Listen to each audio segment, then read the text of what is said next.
అవును. మన కమ్మ సామాజిక వర్గం అంతా మనం పెద్ద మనుషులాగా వివరించడానికి చంద్రబాబు నాయుడు అడగల. రెడ్లందరూ కూటమి కట్టక ముందు కూడా ఎప్పుడు ఆ రెండు కులాల మధ్యనా, ఆ రెండు కులాలకైనా సీఎం పదవి అంటే ఏమనుకున్నారు జనాలు? కాపులు ఏమనుకున్నారు? 2014 తర్వాత అదే కదా గొడవ.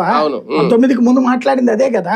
ఎప్పుడు వాళ్ళేనా వాళ్ళేనా వాళ్ళేనా అని ఆ రెండు కులాలకైనా పదవి అంటే అనే మాట మాట్లాడబట్టినే కదా. ఈయన కూడా ఆశపడుతున్నారేమో, ఈయన కూడా సీఎం అవుతాడేమో అనుకున్నారు అప్పుడు అందరూ.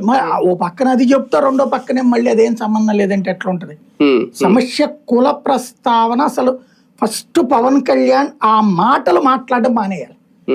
అది అసహనంతోనో లేకపోతే విసుగుతోనో నువ్వు ఫస్ట్ తెలుగుదేశాన్ని బోల్డ్ అంతమంది విమర్శిస్తారండి. విమర్శ ఆ స్థాయిలో వదిలేయాలి. నువ్వు చోటా మోటా ఇప్పుడు ఒక దాసరి రాము మాట్లాడాడు, ఆయన చెప్తే కాపులందరూ ఓటేసేస్తారా? అదే కదా.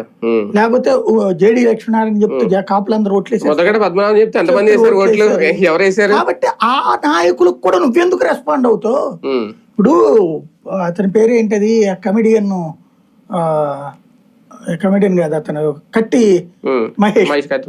కత్తి మహేష్ కి నీకు తేడా ఉండాలి కదా. కత్తి మహేష్ ఏమనేవాడు, పవన్ కళ్యాణ్ అభిమాని అతన్ని విమర్శిస్తే పవన్ కళ్యాణ్ క్షమాపణ చెప్పాలి, వాళ్ళని కంట్రోల్ చేయాలనేవాడు.